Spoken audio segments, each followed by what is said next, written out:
We are live on Facebook right there, so direct your questions to there as well. Okay. All right, so Josh, you can hear us. Can we hear you? Not well? Kind of muted. Now we can. That was better. Okay, so I guess we are ready to start.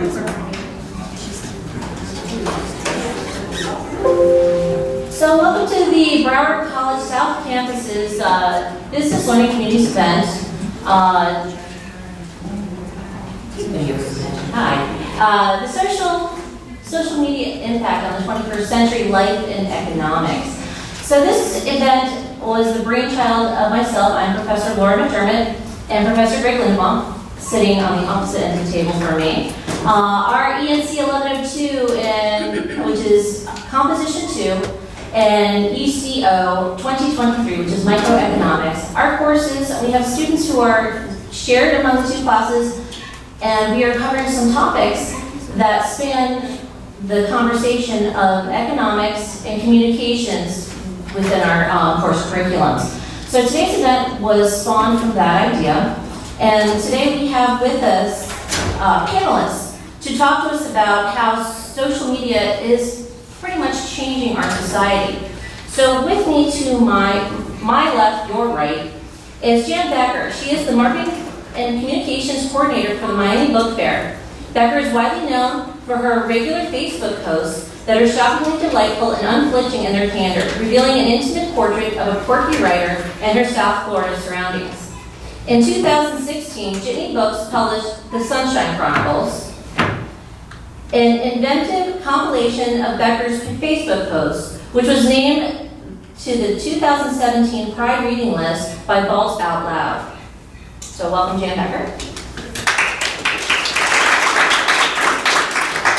If you'd like to direct any questions to her during this event, her handle is @OlivePoetry or Old Live Poetry. And seated to her left, another right for you guys, in between the two panelists up on the screen behind us, no longer. Yeah, it's there. He's there somewhere. There he is. Oh, there he is. Okay. It's former Broward College Seahawk Joshua Esner, who is the inventor of the Cut Buddy. By utilizing social media and affiliates, Esner was able to spark sales and ignite a viral explosion for his business. Gaining more than 10 million views on one video, the Cut Buddy grooming tool skyrocketed to #1 bestseller on Amazon and has been featured by Forbes, GQ, NPR, Univision, and Black Enterprise. So please welcome from North Carolina, Raleigh, North Carolina, Josh Esner. Any questions can be posed to him at the Cut Buddy. And then back to our table of panelists, our final panelist is Neil Flaxey. Neil Flaxey holds a Master of Business Administration from Columbia University and a Master's of Fine Arts from Florida International University. As a faculty member of the Arts, Humanities, Communication, and Design pathway at Broward College, Flaxey teaches writing and communications courses for the English department and the New Media Communications AS degree program. Flaxey is a journalist, book reviewer, novelist, and book editor who utilizes social media platforms to promote his work in print and in digital format. So please welcome Professor Flaxey. And finally, hiding over to my right, your left, is Ed Luna. He is the multimedia and digital specialist here at Broward College. Basically, he is doing what the new media degree program intends for its graduates to do. So he will be working the event. However, some questions can be posed to him, and his handle is Prof. Luna, P-R-O-F-L-U-N-A, if you have any questions directed at him. So, any comments that you would like to say about the event as we get started, Ed, on how to function and use digital? I won't be checking my personal Twitter today, so everything can be done on BC South Campus. As you all should know, BC South Campus on all social media networks for South Campus. So Twitter, Instagram, Google+, Tumblr, Pinterest, etc., Snapchat. And finally, just to give a little bit better of an introduction, is Greg Lindeblom. Those of you who know him, he is a well-respected professor here in economics, here in the business pathways here at the college. So please welcome Greg, because he'll be chiming in with ideas how this ties to economics as well. And I'm Laura McDermott. I'm in the English department here at Broward South. I'm a writer, I'm a teacher. I also have my own nonprofit. So I can tap dance and sing as well along the way. So we'll begin today's discussions looking at the first question, which was posed within Greg Lindeblom's course by Harmony Sites. And the question that she posed is, do you believe that social media can help people find their identity? So I'm doing a little background into this to help pose and shape the questions. According to Dr. Susan Krauss Wickhorn's August 27, 2016 article in Psychology Today entitled, "Are Selfie Takers Really Narcissists?" She says that personality alone isn't enough to spur selfie use, and the idea that we build our identities in a socially constructed universe may be a useful one in understanding the many paths to fulfillment. So my question to all the panelists, and you guys can chime in however you want to and whatever order you like. Do you believe that social media can help people find their identity professionally and personally? And if so, how? And to also tag on to that, how has your social media presence helped or hindered you? So who would like to tackle that first? Yes, I will, right? Thank you, Joshua. All right, so just for time's sake, I'm going to share the business side because I know we have other subject matter experts who can share the personal side. For our company, social media has been instrumental in shaping our identity. So when we started, I created this tool when I was 13 years old because my dad was just, too cheap to really want to go to the barber, and he had me cutting my hair. So we basically use social media to find out exactly who we're affecting and who our target market is. So at first, we had the whole mission of cut your own hair, save money. You possibly don't need to go to the barber. It's easy to cut your own hair. But when we realized that, there were certain groups that felt a kind of way about our message, like barbers or, other professionals in the hair industry, when we went viral, we got to see the kind of groups that we were affecting, from barbers to single mothers to, disabled veterans to college students. So then we were able to shape our mission of our company to say that everybody deserves a fresh and clean haircut. So when you have a mission or identity like that, you're not alienating or making barbers feel like we're saying, don't go to a barbershop. Now we're saying everyone deserves a haircut. Either go to the barbershop or use our tool to have a fresh haircut. So social media definitely helped us with our mission of our company. That's it. Well, I'll jump in a bit with the personal side. I think that I absolutely believe that people can find their identity through social media. When I was a college student, there were very few representations of LGBT people out in the media. And so it was very hard to kind of begin to shape my own identity based on what I saw around me.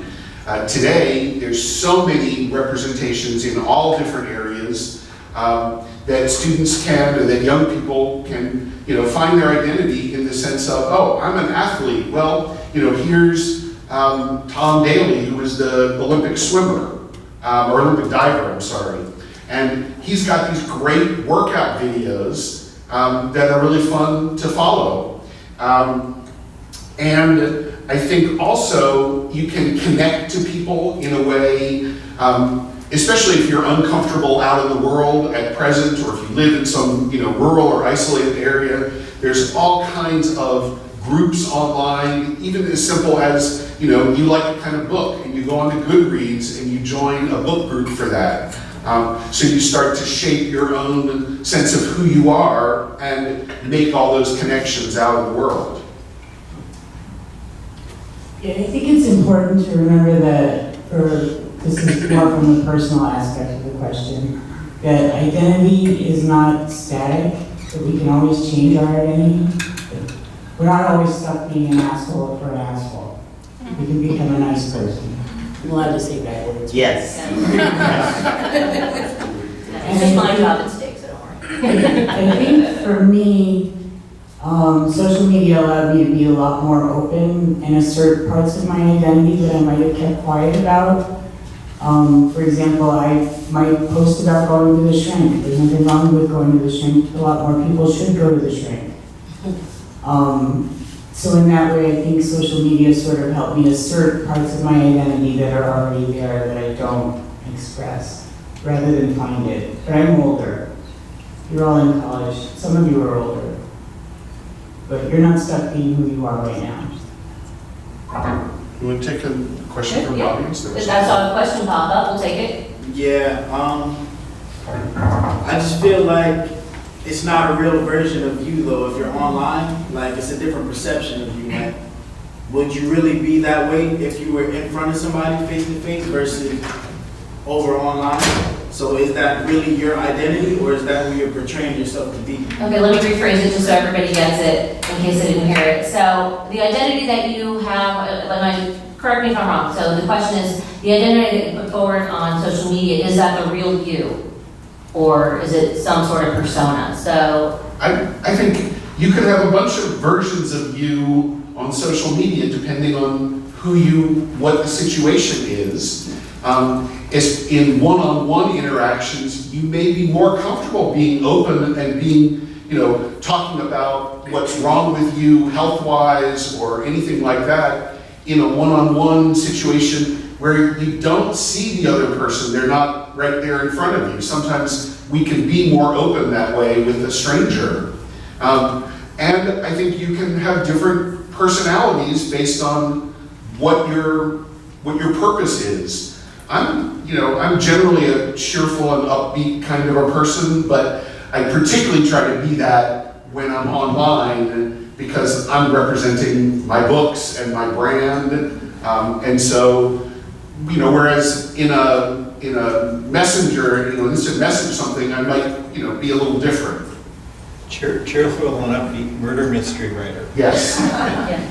Yeah, I think we're kind of like diamonds in a way. Like we have all these different facets to us, and you can look at us from any angle. Whatever angle we choose to show has to be genuine in the sense that it's coming from us. I'm inappropriate all the time, so I think I tend to be pretty genuine. I'd like to add to that. okay. Well, is it you? It should be it's your brand. So whatever you put out there is what people are seeing. So you should be you. You shouldn't be a fake person of you. So I'll just leave Is it it something you there. want to continually sell? Right. If that is your product, So, if that is your Who do you brand. want to be? You want to be professional out there? Then put a professional image out there.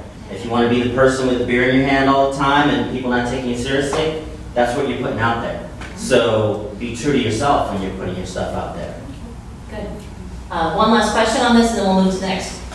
But is it really shaping your identity, or is it just finding acceptance for who you already are? So does social media help shape your identity or help you find acceptance? I tend to think it would be the second. I think it's probably both, because you are again often able to be more your true self in some of more anonymous interactions.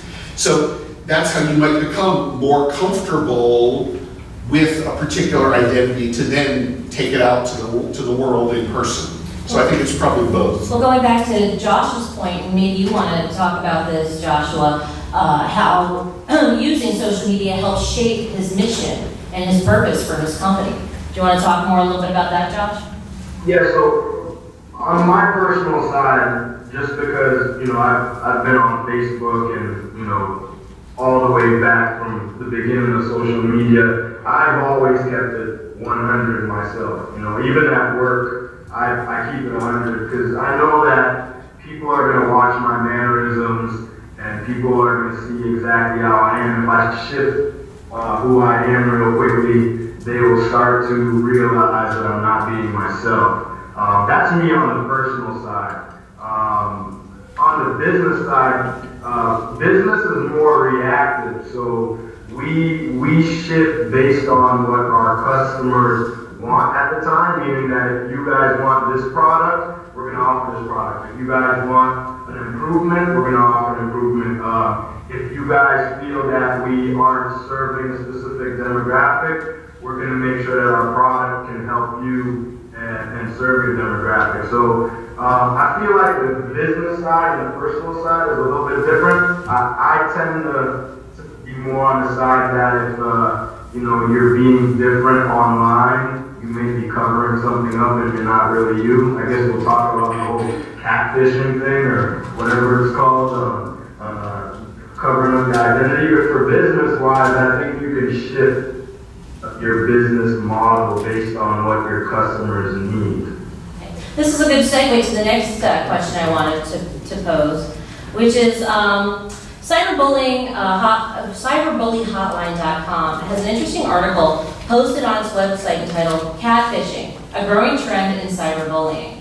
Although cyberbullying is typically considered an epidemic among middle and high school age students, we're seeing evidence of bullying taking place by adults. Max Baez in Professor Lindeblom's economics course posted on his discussion board the following.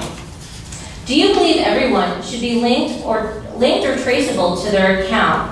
Or do you think the anonymity aspect of social media is a good thing for business? For example, I can make an anonymous account and go to Mr. Esner's business account and leave a harsh review or leave a harsh book review on Miss Becker's book without either of you knowing who is responsible for the post.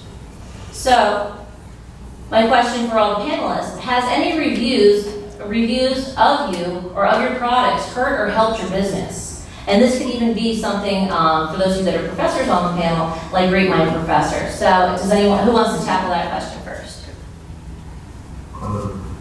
Yes, I might as well start, since I can't really see you guys raising your hands or anything.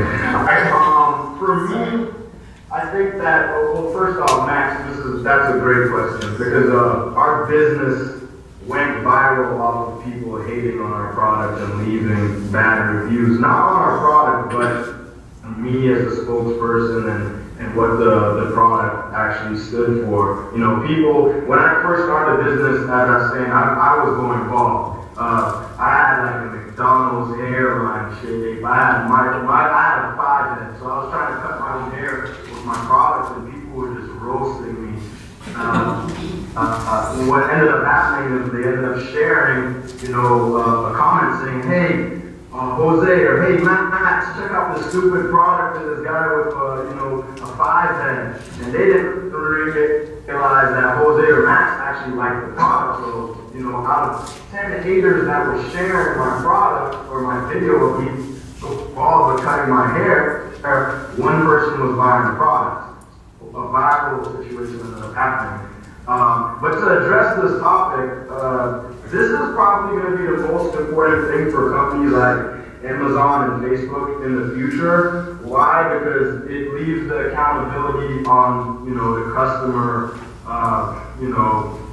whether they can hide yourself or whether they have to be, their actual identity. Like for Amazon, for instance, you leave a review, there's actually a tag on your name that says you're a verified purchase.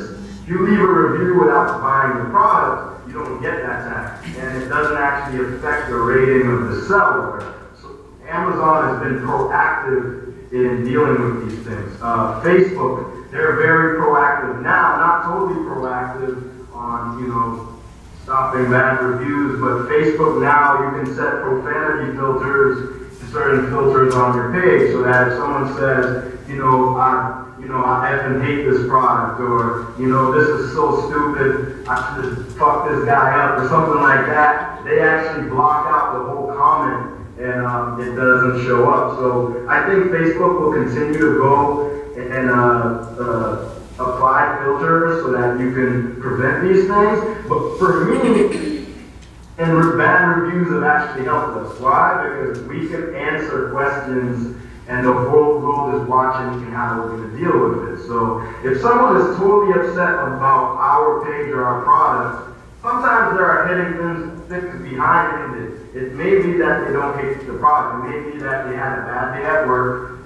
Their girlfriend left them. You know, things are not going too well in their family, and they need a place to vent. One of our biggest fans now started by hating on our product, and I just had a simple discussion with them off of Facebook and off of YouTube, and now they're one of our biggest supporters. You know, your haters are usually pretty close to being just, because you just need to have a discussion. And then there are people that will never want to actually support you and are just there to troll you. And how we deal with that is, you know, we can deal with it professionally and have a good discussion because everybody's watching how a company is dealing with, you know, a bad review. Or if you want to continue to troll us or, you know, act crazy online, we can do it how Wendy's does it on Twitter and reply to you very smartly and go back after you. You know, so Facebook and social media allows you to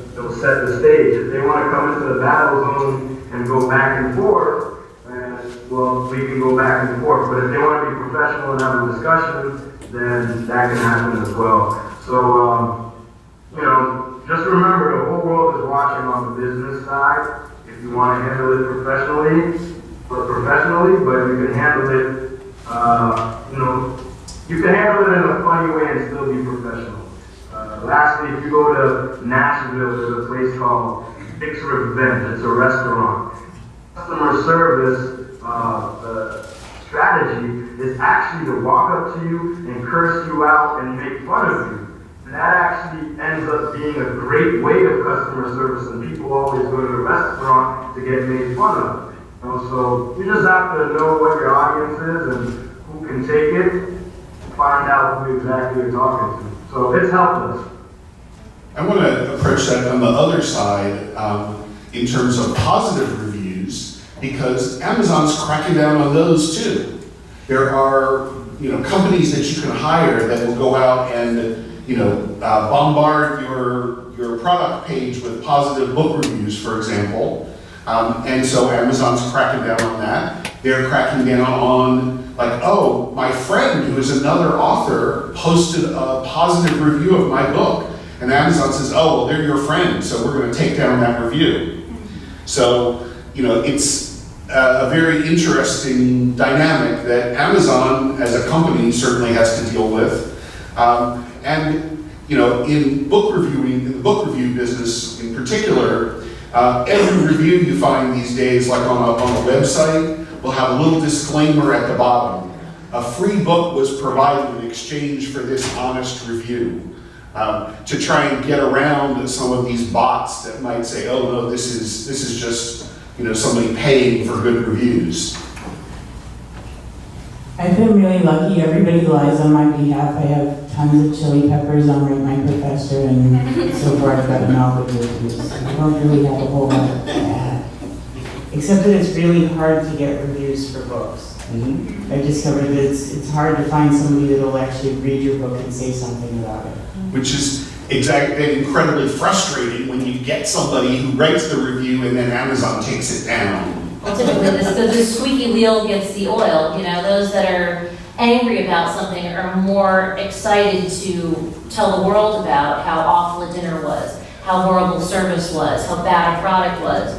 But it takes a lot more for someone to actually sit down and say, hey, this was good, this was really good. You know, and those mediocre things. So even touching on Rate My Professor, it's, you know, in academia as a professor, we joke about that. It's usually the angry student who didn't like their grade that goes on there. I think all my students must have been high when they were putting stuff on Rate My Professor, because it's all positive reviews. I think they get through the end of the Or you're semester. just awesome. Yeah, I was gonna, Look at the other side of it. I was gonna say, I think most professors, when we talk amongst ourselves, we'll say, oh, we never read Rate My Professor, and of course that's a lie. I mean, I've gotten into it once in my life, but I know others who go in more regularly. But I found mine was actually pretty accurate. I mean, there was a nice balance, and I think that's inappropriate because, you know, some students will respond one way and others will respond another way. So I thought, on balance, I thought it was pretty accurate. It might be for me that the students that aren't motivated in class aren't motivated enough to put anything on rate my professor. Well, I 3 weeks ago, I actually had a student that, it was the end of session 2, and I had a student say to me, I'm so glad I didn't listen to that Rate My Professor review of you, and I took this class, this was a good class. And I'm just like, what? So we'll take a question from the audience, and then we'll go to the next topic. Yes? Now, on the comparison with Facebook and Amazon, you have like 2 different kind of powerhouses. You have like Amazon backed by somebody like Jeff Bezos, who just, you know, became the richest man in the world, versus Facebook. Like, do you think that has a play in how the reviews are kind of pushed out there? Maybe that's a good question for Josh. So to rephrase the question was, so Facebook versus Amazon, do you think the backing behind each of those platforms has a lot to do with how reviews are coming in? Absolutely. I think Facebook doesn't need to take ownership in the reviews because it doesn't affect their user base. Amazon is more, Amazon has to keep up with the reviews. Why? Because sometimes, let's say I'm a fulfillment by Amazon vendor. What that means is I send all my inventory to Amazon, and when someone buys it, they fulfill everything and they send it to the customer. So I'm pretty much hands-off except for answering questions. So sometimes people say, my package never came, this is the worst company ever, Cut Buddy's horrible, and Amazon service is bad. Amazon steps in real quick and deletes the review because they realize that it was their fault and they don't want it out there that it's their problem. Facebook doesn't have to have that ownership because whenever you leave a bad review on the Cut Buddy's website, you're not saying Facebook is horrible and the Cut Buddy's horrible, so they don't really have to look over it that much. So you're right, Amazon does have to spend a little bit more money in the review area. Okay, let's go to the next question. Answer the question right? I'm sorry. No, yes, did that answer your question, sir? It's good. All right, you got a thumbs up. Good. You liked it. All right, please all got my cheesy joke, thank you. In the November 4th, 2017 NBC News report, Russian troll tweets duped global media. And inside this article it says 48 celebrities and politicians, over 3,000 global news outlets also inadvertently published articles containing embedded tweets by the confirmed Kremlin-linked troll account Jenna Abrams in over 11,000 news articles in the run-up to the 2016 election.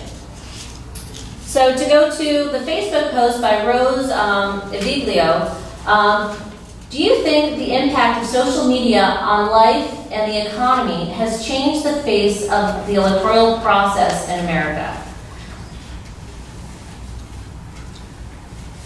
I have an interesting take on that in that one thing that I've noticed is like on my Facebook friends, there was an awful lot of polarization. And so there was not much in the way of, sort of sharing of information. It's like, well, if you don't like my candidate, I'm rooting you for my friends list. So, in a way, that's had, I think, a real negative impact on the sharing of information because people are so quick to say, oh, that's fake news. Oh, I don't believe that, but I don't trust you because you believe in this other candidate. So I think the social media has had a real effect on the way people interact when it comes to politics. Yeah, I've disowned family because of this election. Yeah, one of my cousins told me to put on my big girl boy pants after I mentioned that I had to be sedated for 3 days when the election results came in. As far as the election process though, I think that's in place. That's nothing that's going to be changed by social media and fake news. But I think it's giving the citizenry a lot to be critical about and to look at for maybe making some changes in the future. Because it is scary to think that our election could have been derailed. Like, that's one of our solid things. Ed, could you do me a favor? Yes. And go to economist.com. The cover of this week's Economist will be very interesting with respect to this question. And while he's doing that, I just want to add in, we were talking a little bit earlier about cyberbullying, and I think that's was a lot of that going on, in terms of this election and politics and, that kind of bullying. I think one of the things that's come out of the latest election, though, is that we're given This one here. more of a critical wake-up call to look at who we're listening to. Oh, there we go. Ooh. That's the cover of this week's Economist. This week's Economist, that's interesting. So did you happen to read the article? Anything you could highlight from it? No, not yet. No, Haven't gotten it. just got home last night. So Ed, let me redirect the question towards you. Being that you're in the position that you are with social media here at our institution, how has this fact of bots existing in social media impacted the way that you run the South Campus's social media platforms? Well, the bots don't really affect BC South Campus in general because we're kind of a closed system. We're just talking about things that are happening on campus. But I'm always on the lookout if there are trolls out there that are just saying nasty things on any of our social media feeds or on our Facebook or anything like that. And to what Joshua was saying, you're seeing how we're handling that situation. So we talk them down first. Like, oh, wait, why are you so upset? What is the problem? Let me back up a little bit. It could be an irate student mad about something that they didn't get a service from. But it could just be some random person out there just saying nasty things about, I will never go to this college, etc. Wait, what happened? Talk them down off the ledge, so to speak. So in our case, bots are not really an issue. So, sorry. I feel like Instagram is 70% bots, to tell you the truth. When I post something on Instagram, it'll be 1 second later I get like 30 likes from people, and then some people say, like, great video, and I posted a picture. So that's something to watch out for when you have a business. Don't spend so much time replying to people that are making these automatic posts onto your post. Unless you see that it seems like it's actually a customer, someone that's interested. But Instagram needs to do something about bots, because I swear it's just bots communicating to each other on Instagram. Twitter as well. Twitter's notorious for the bots. Well, you can also schedule your posts, with different platforms. So, hey, I've done it for my own nonprofit, or I'm going to schedule a whole bunch of really cool, smart things to say for the next 3-4 months because I just don't have time, but I'm going to take several hours to do it now. Right, and not all bots are bad. Some bots are kind of interesting. There's a bot that'll tell you any Trump that liked any tweet. There is a specific bot that I like, that I follow. It's called Peek. So sometimes if you want to take a sneak peek, or you're climbing a peak, and if you use the wrong reference, the bot knows that, and it says, hey, I think you meant P-E-E-K, not P-E-A-K. Just a little second. I thought it was a cute bot. I also want to remind you, if you have any questions for the panelists or Ed Luna, please feel free to post it on your social media and use the hashtag BCsmile. So we'll be sure to pull that up when we get to the audience open forum. So next question. Here are 3 questions posted on Facebook with the hashtag, of course, BCsmile, that are closely linked and well posed. The posts come from Steve Tamayo, Omar Zahibi, and Monica Graham. Although the questions are geared towards business, I'm going to take the liberty of rephrasing them to include all the panelists into the discussion. So we'll start with Neil. What inspired the implementation of the new media program, and why is the degree program necessary? What are the expectations about the new media program at Broward College? And what intrigues you most about the influences it can have on students? And how can the program be more helpful? Okay, so first of all, I think this is a great example of BC working with the community, because professionals in the community said, hey, we need students with these skills. We need graduates with this level of knowledge of social media, the kinds of things that Joshua has been talking about, how to operate as a professional in this field. Because pretty much everybody these days, from an institution to a plumber to a restaurant, needs some kind of social media presence and needs the ability to respond to customers.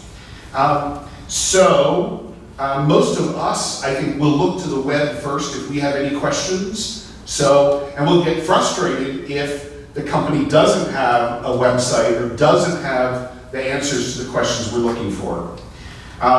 Personally, I expect that we'll be able to train a group of students who are already savvy about social media in the underlying principles of communication, as well as the technical ability to create content that will rank highly on search engines, to help the students understand the business principles behind social media and get hands-on experience that will lead them to rewarding, high-paying careers. I mean, and that kind of sounds like the party line, but it's true. That's something that I'm really passionate about. The program is still in its infancy, and I hope that we will be able to continue to respond to the community and to business and to students to make changes, to add and subtract things. I'm teaching a class now that's part of this degree program that is a response to my students in my original intro to mass communications class coming to me and saying, we love this class, what else can we take at Broward College in this area? And there really wasn't anything. So, we're trying to respond to student interest and business interest to put this program together. I'm going to pose a redirected question to both Jan and Joshua. Do you think there is a need for a formal education in how to use social media platforms? Go ahead, Jan. Were you able to get the video footage? The YouTube video? So when they sent me this question, this was the first thing that came to mind was this video. It's a 30-second. We only need to see like the first 30 seconds of it. It's from a 1980 movie called The Gods Must Be Crazy. This is the trailer. Oh, I love that movie. Oh yeah, it's a wonderful movie. Yeah. And this is the trailer. I mean, I really like what Broward's doing, and I like, all the professional development that's out there on social media, but I'm definitely a fan of, jump in, get wet, figure out what's going on social media as far as, Facebook and Instagram and LinkedIn and things like that, or Snapchat. I still don't even know how to use Snapchat, but I feel like you should jump in and actually learn how to use it, make mistakes on it, see how people interact on it. However, when it comes to, actually trying to take it serious, if you're trying to be an influencer, or if you're trying to be an affiliate for a company, or if you're trying to run a business, I think that it would be very beneficial to take courses on, social media. I still struggle on understanding metadata, which is keywords, search engine optimization, and running ads on Facebook and looking into my Google Analytics. What is that? I can look at it from 3,000 feet up, but I don't really understand all the nooks and crannies. And right now, I'm spending thousands of dollars per month to pay somebody to do this when I could be doing this, on my own. There's a lot of things that we could be learning from a class. Even like Edwin was saying, all bots are bad. So for business, if I had known through a class that you can run a bot to automatically like people that are, similar to yourself, and that increases the chance of them saying, oh, this person liked my picture, let me go check out their profile. It might help the conversion rate on buying the products. There are other, hacks that I could have learned in school, like running algorithms on Facebook so that when I had a viral video that has 25,000 comments, you can run an algorithm in the code of Facebook and make it invite everybody to your page or, respond to it automatically. And working with things like CRMs, which could run campaigns for you and keep track of your customers and their visitation. I think it'd be beneficial if there was at least a course or a small program that people can go through to at least learn the bits to help their business grow better. And I just want to throw in there that Joshua was throwing out a lot of buzzwords there. So if you end up being interested in a career in this, you need to know what all those buzzwords are so that when you go out in the interview and the guy says, oh, so what strategies would you have in mind for SEO for my company? You have to know that SEO stands for search engine optimization and what that means and how people get higher rankings in search engines so that you can answer the question, get the job, and then do a great job on, at what you're hired to do. You can always ask us on our BC South social media what some of these buzzwords are. And Joshua, I want to commend you. I think one of the strongest points that he had in my point of view, when his business was launching, he used influencers to talk about his product. So people that were already on YouTube and they had millions of followers already, and Joshua gave them the product and then they used it and liked it and talked about it, and then their people were like, wow, that product is the bomb, and then they went online to find Joshua. That was the smartest move, using influencers to move his product on up the line in Amazon. So congrats for that. So let's go back to Jan with her answer and the video that goes with it. Here we go.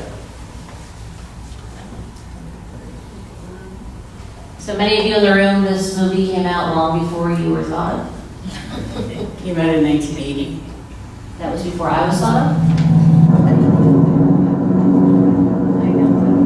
As we all know, when something falls from the sky, it can only have come from the gods.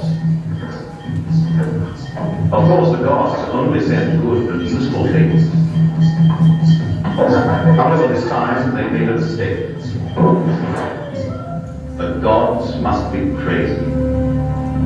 The unusual story of Key the Bushman, as he travels to the edge of the earth to return for God's mistake. A most unpredictable journey. So my point with that is that I think social media is sort of like the Coke bottle that's fallen from the sky. And right now, we're in the stage where we're figuring out what we can do with it. We can pound out our cassava melon, we can decorate our garments, we can do all kinds of things with it. But we're also finding that we can hurt each other with it. And I think if there is to be formal education, that we need to be careful not to stop the innovation, that it's really easy to be instructive and to limit where education is going. But with social media, I think it's probably important to still figure out what we can do with it because it's still young enough that it has a lot of growing to do. All right, now I'm going to take us to the next question. And again, if you have any questions, please post them on your social media using the hashtag BCsmile. So here are 3 questions posted to the microeconomics discussion board thread that again are closely linked and will pose. They come from Nick and Lee Paul, Rohan Lawson, who's also in my class, and Raymond Shu. Although these questions are geared towards business, I will again rephrase them in such a way to include all panelists. So I'm going to direct this towards Neil and also to Professor Lindeblom. Would you say that social media has made it easier for new business and young professionals to thrive? How has social media impacted your personal life, and is it important to your business model with what you do? What are the positives and negatives for promoting your business or yourself through social media? So I'll direct the first point of the questions for Professor Plaxi and to Professor Lindeblom is, would you say that social media has made it easier for new businesses and young professionals to thrive? Oh, absolutely, because there's so many niche audiences out there, and particularly for an author, unless you are writing the next Dan Brown, mega thriller, you're not going to be able to, you don't want to reach the entire world. You want to reach the people who have a particular interest in what you're writing, and you can do that. I mentioned Goodreads before. Goodreads has groups of readers who are passionate about reading and share the books that they're reading and what they love. And the fourth largest group with like 15,000 members is straight women who are interested in gay romance. And so that's that's part of what I write. And so it's a huge way for me to reach out to that audience in a way that I couldn't do if there wasn't social media. So particularly for diverse authors and diverse stories, it's much easier to reach out to those smaller niche groups out there in the world. Anything to add to that, Greg? Yeah. With respect to new businesses, I think it's had a huge impact. The cost of marketing yourself and getting yourself known has plummeted as a result of social media. 5 years ago, I was in Ecuador giving lectures to our affiliate down there. And one of the assignments we had was I asked the students to call out company names we were in Cuenca, which was the third largest city in Ecuador, and call out company names, and we looked for their Facebook pages. And many of them at that point didn't have Facebook pages. So their assignment was to go and contact these companies and offer to build their Facebook pages for them. Because the point is, the whole element was, this is a way of expanding your audience with almost no cost. And so absolutely. And with respect to young professionals, of course, LinkedIn, I can't even count the number of requests I get on LinkedIn. And I know LinkedIn even sends jobs now. The ones they always send me, I never can figure out why they think I'd be interested in those. But the fact that LinkedIn itself identifies jobs that may be appropriate for you and pushes those jobs to you, I think has a major difference. So then, Jay, let me ask you, how has social media impacted your professional and personal life? Well, professionally, I had no idea that I was writing a book on social media as I was writing it. I was just writing Facebook posts. Personally, it got rid of this annoying house guest who would come every year and stay for weeks, the winemaker. If you read the book, you know about him. He stopped visiting because he was so offended that I wrote about him. So I'd say it's had a positive effect overall. I want to add one more thing about, to second what Greg was saying about the economics and how much less expensive it is. Back in the day when I would have a new book out, I would have to collect physical addresses from people, pay to have a postcard printed up, pay for the postage, label them, all that kind of stuff. Now I can just use my email list, and it's almost free, depending on how big your email list is. Since I have over 1,000 people on my list, I have to pay a couple pennies for each one, but it's still a lot cheaper and a lot more effective. And how about you, Joshua? How has it impacted your business? 100%. Just like Edwin was saying, the quickest way to make your first $100,000 for your business is probably through influencer or affiliate marketing. So if you guys don't know what that model is, it's what we did was we went, I was doing my own videos and people were making fun of me. So I was like, I gotta stop this crap and I gotta get someone that is more handsome and, has a better beard, because I don't have a beard or better hairline than me. So what we did was we targeted people on YouTube who had, over 50,000 followers, subscribers, and I reached out to them and I told them, here's my product. I'm just starting off. I'm an inventor. If I send you a product, will you do a video on your channel that has 50,000 to 100,000 followers? And I'll give you a coupon code so that whenever I see a coupon code for your stuff come in, I'll pay you 10% or $1 for every product that you sell. So we went from selling 5 to 10 units per day. When I was still working at Broward College, I just thought I was going to pay off my Honda, which was that type of money, to 400 units per day based on affiliate marketing. So if you have a product or some kind of service, go on YouTube, find these college students. There are kids, like I went to Nashville and hung out with this kid named Hayes Greer. He has like 15 million followers across all of his platforms. You find those kids who, aren't TV famous or athlete famous and contact them. They're more than happy to plug your product in or give an honest review. That's the main thing there. You don't want them to lie about your product, but have them give an honest review, and their followers will buy the product. It'll happen really quickly. So if you want to make your first 6 figures in your business, say go with influencer marketing or affiliate marketing. I'm sure you look that up. They'll change your business big time. The other side of that is become an influencer. I have students in my classes now who are making their own YouTube videos, makeup tutorials, having their pet do tricks and watching, and videotaping the pets. So they're building up that YouTube following so that they can become influencers and then make money off of people like Josh's product.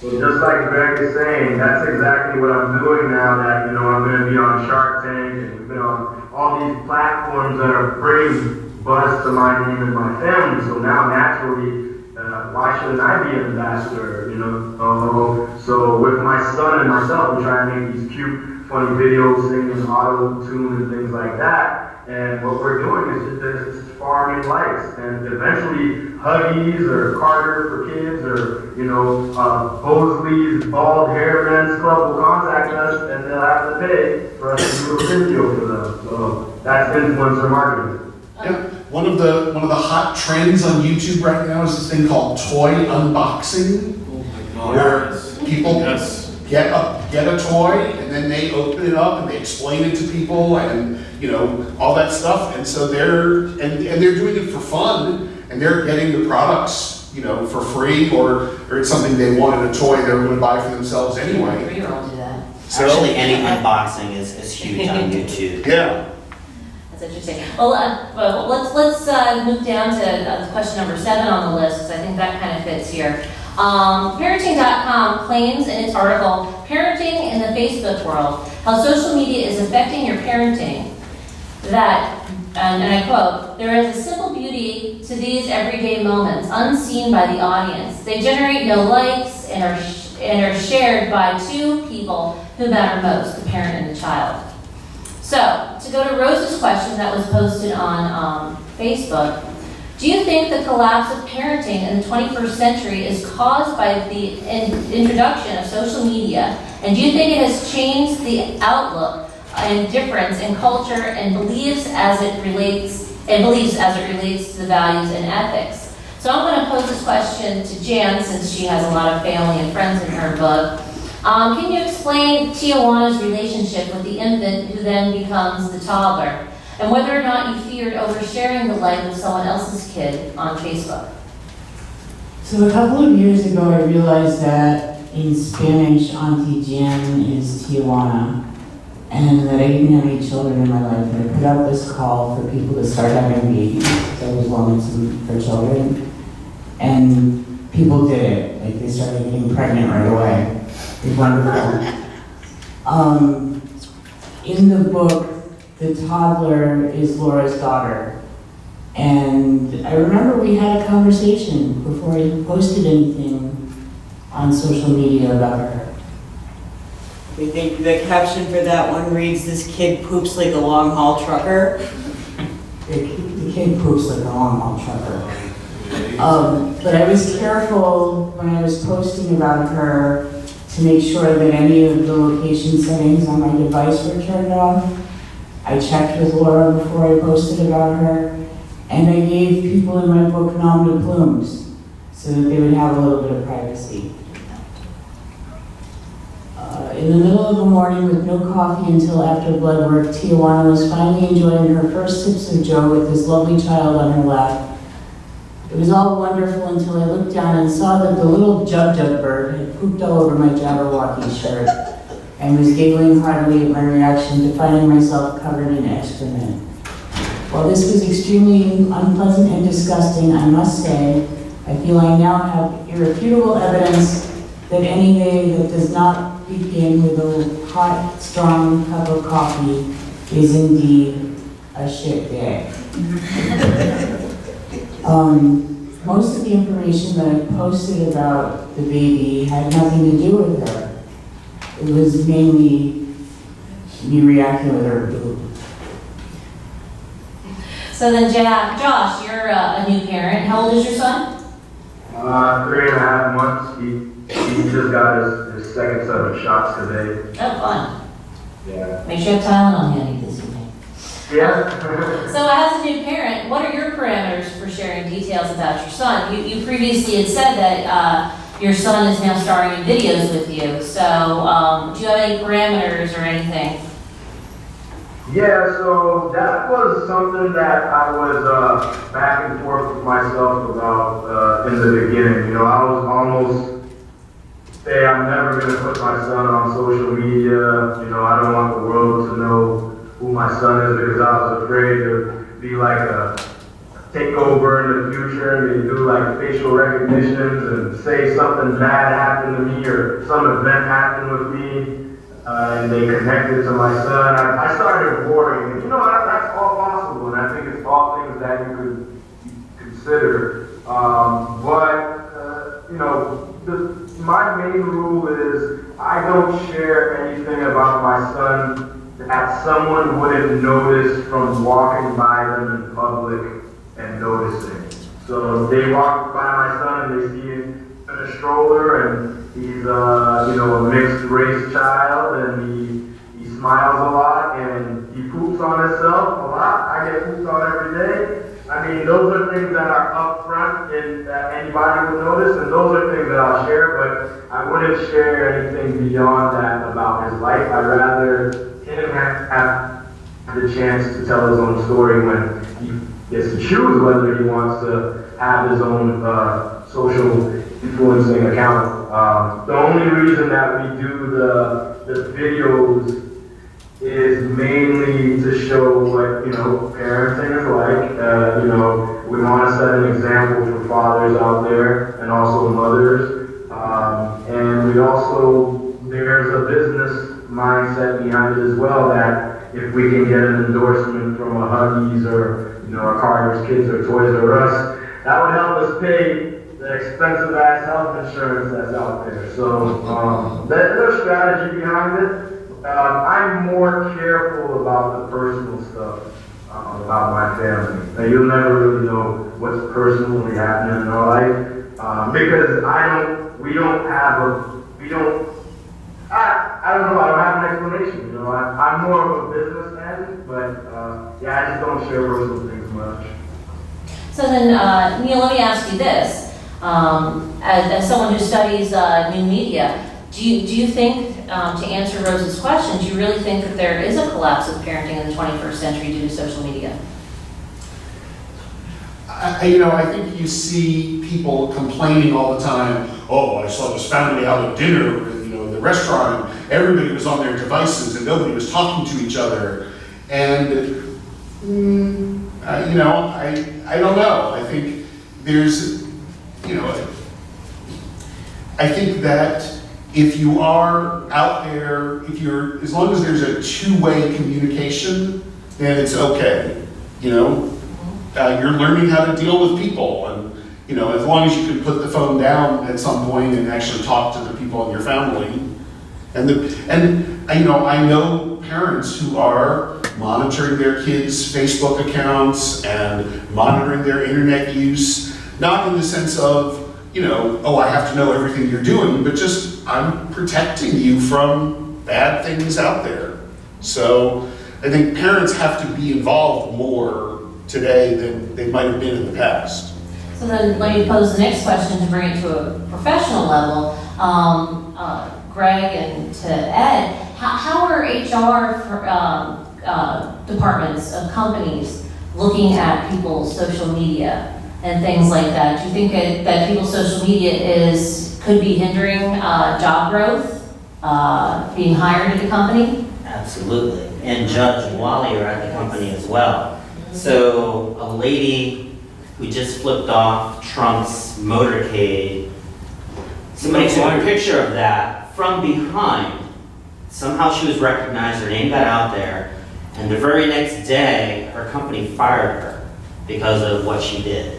But it was her own personal account, no mention of where she worked or anything. The company's reasoning was that because they do business with the government, it will affect business, etc. So you are being judged. Even your peers are on there looking at your social media. So if you're out there doing crazy things like, why are they working at this company? I'm gonna have to report this or tell somebody that this is not right. So, I mean, we should all have a sense of what's right and to put on social media.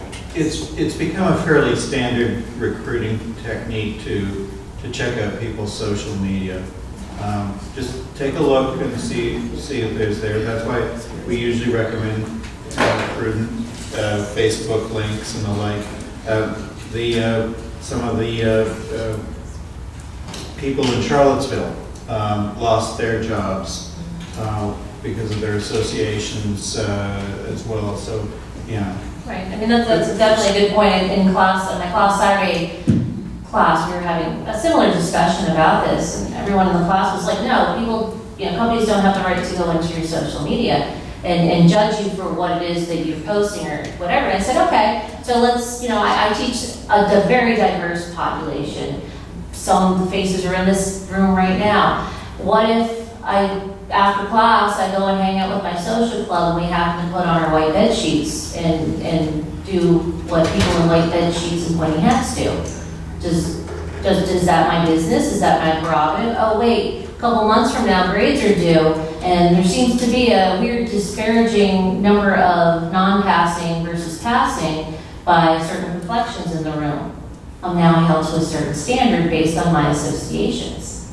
So you see how certain things, whether one thing has to do with the other, does or doesn't, but certain affiliations, certain ties, And also, just to say the flip side, and I don't know if this has changed in the recent past or not, but when we've been on hiring committees for faculty here at Broward College, we have been forbidden from looking at people's social media accounts. And we've been warned that if somebody does go look at a candidate's social media account, that search will be disbanded and we'll have to start over again. So different companies have different rules. I see a question from the audience. Yeah, as far as that goes, I feel like it can be tied back to the first question, which is like, does it show your true identity? Because social media, at the end of the day, is still what you type. So if somebody that does whatever they do with their white bed sheets and pointy hats, then they're still that person for real. Like, the social media just gives them that outlet or that platform to 400 right now. to expose themselves through. But even if you were to remove all types of social media, they would still be them. But they just have a more clear perception because nobody's up to their face to face. So if you related to the grades, even so, it would still be the same thing, except people wouldn't know why. So if you were to target them on social media, that would just take them, make them more reserved. So it'd be kind of like a closet thing. Also bringing it to the election, like, everybody you talk to in Florida for the election, voted for whoever, but the state still won in a certain direction, and you had no idea why, because people were quiet about it. Good point. And the question over on this side.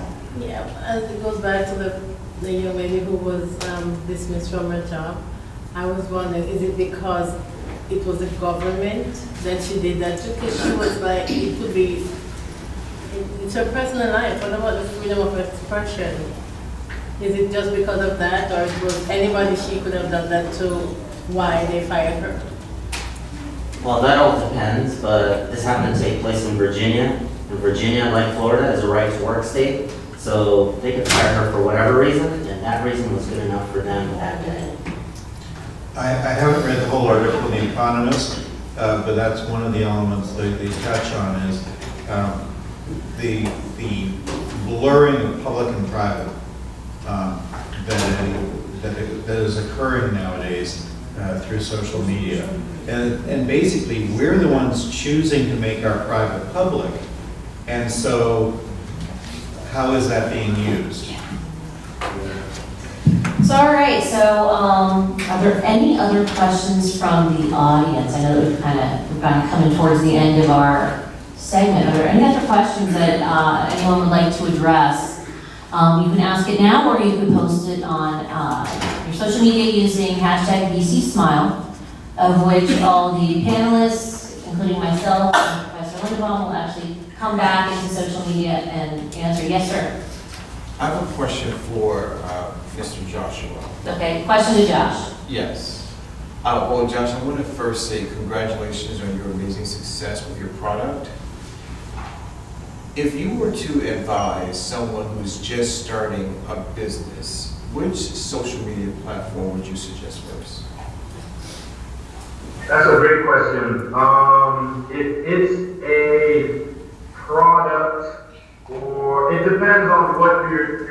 Are you a service or a product? So if you are a product that needs demonstration, I would go on to YouTube to find influencers or to do videos to show people how to use it, and then I would share it as well onto the other platforms. If you just have a apparel or, things that are easy to tell what they are up front, that's your Instagram and your Pinterest platforms. If you have a service, I think that running ads on Facebook and then also running some content on LinkedIn is very important. But, to tell you the truth, it really comes down to me having to ask certain generations what to use, because my brother, he's all on Snapchat and these new things that I have no idea what's going on. So for all I know, Snapchat might be helpful with a cut buddy with quick video demonstration with a filter on my face, but I have no idea. So I would say read up on what the new trends are. Make sure that you're at least on, 4 or 5 social media accounts. But for me personally, with a product that needs a demonstration and needs more than 1 minute of time, so more than what Instagram gives you, and generally more than the attention span of Facebook watchers, YouTube has been helpful for me. And then once that one picks up steam on YouTube, we can slice up the video and take bits of the video and either put it on Instagram or put it onto Facebook.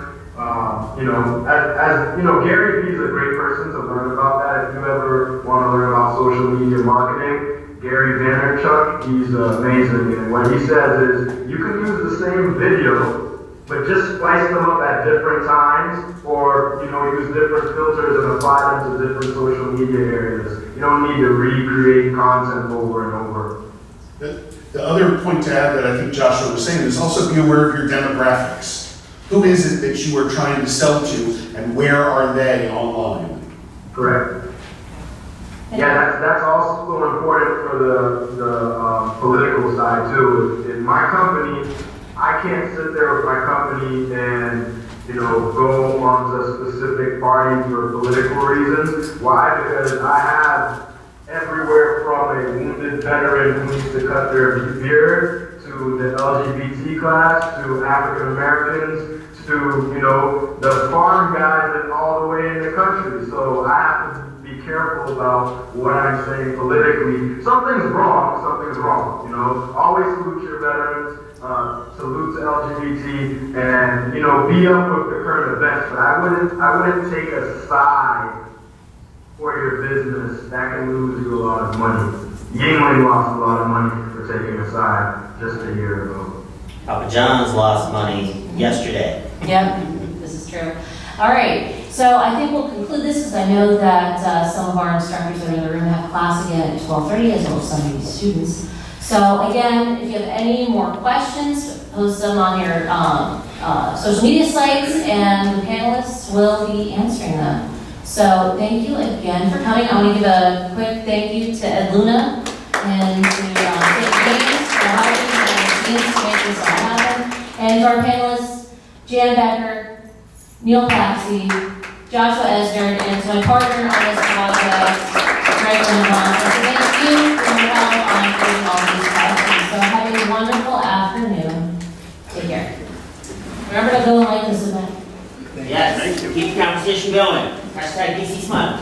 Shark Tank, November 12th. Yes, Shark Tank, November 12th. Yeah, Shark Tank, November 12th. Joshua Esner will be on Shark Tank on November 12th. Yes. That's awesome. Yes, thank you. Long time, Yes, absolutely.